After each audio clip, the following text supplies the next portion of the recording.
How many times a day do people usually pass gas? When is it completely normal, and when is it a sign of disease?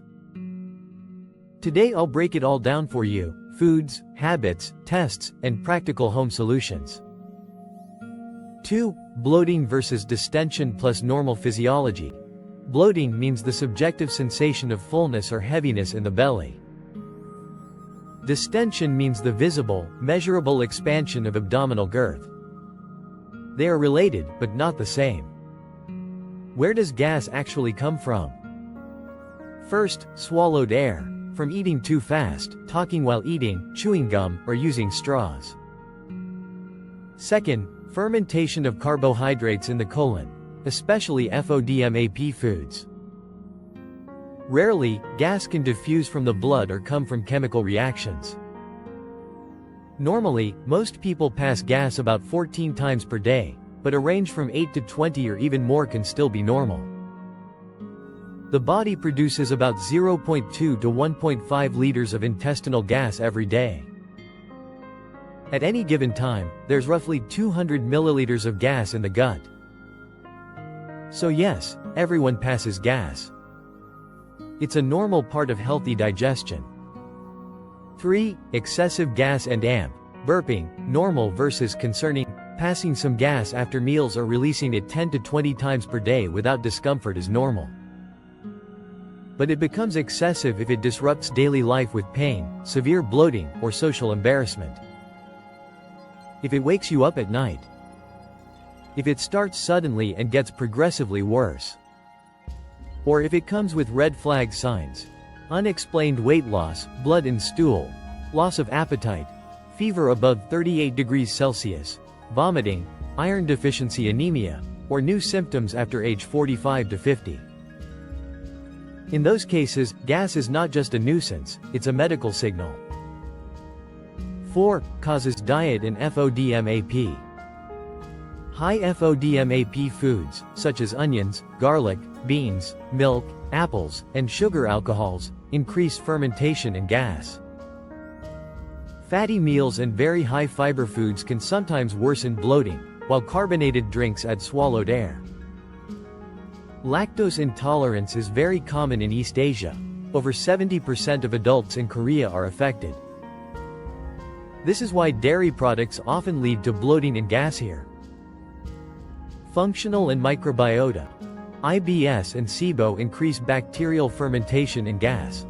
Constipation traps stool longer, giving bacteria more time to produce gas. Habits: fast eating, talking while eating, chewing gum, using straws, and smoking all increase swallowed air.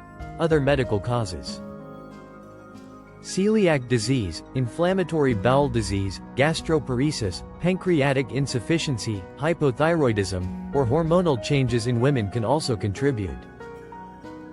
Odor. The smell of gas mainly comes from sulfur-containing gases. Foods rich in sulfur, eggs, cruciferous vegetables, garlic, onions, and red meat, make gas smell stronger. 5. Practical solutions. Daily habits. Eat slowly and chew each bite 10 to 15 times. Talk less during meals. Avoid carbonated drinks, straws, and gum. Take a light 10 to 15 minute walk after meals. Practice deep breathing or diaphragmatic exercises, since stress makes the gut more sensitive. Nutrition. Keep a food diary for 2 weeks. Note what you ate, when, and symptoms. Try a low FODMAP diet. 2 to 6 weeks of elimination, then reintroduce foods to find your triggers. Research shows this reduces bloating and pain in IBS patients. Test for lactose intolerance by removing dairy for 1 to 2 weeks, then slowly reintroduce small amounts. Cook cruciferous vegetables instead of eating them raw. Eat smaller portions and moderate fat intake. OTC and supplements. Simethicone can break down gas bubbles. Lactase enzyme helps digest dairy. Alpha-galactosidase helps with beans. Enteric-coated peppermint oil capsules reduce IBS symptoms in some people. Probiotics may help, but results vary. short trials are recommended. For odor, short-term bismuth subsalicylate combined sulfur gases, but long-term use is not recommended. Always check with your doctor or pharmacist before starting new medications. If IBS or SIBO, rifaximin is an evidence-based treatment for IBS with bloating, prescribed by doctors. Hydrogen and methane breath tests can help diagnose SIBO, but must be interpreted carefully with medical guidance. Quick relief. Left side lying or knee to chest position can help release trapped gas. Abdominal massage in a clockwise direction also helps. Short brisk walks of 5 to 10 minutes throughout the day can reduce gas buildup. 6. When to see a doctor. See a doctor if you have red flag symptoms: unexplained weight loss, bloody or black stool, persistent severe pain, fever, nighttime symptoms, vomiting, anemia, or new onset of bloating after age 45 to 50.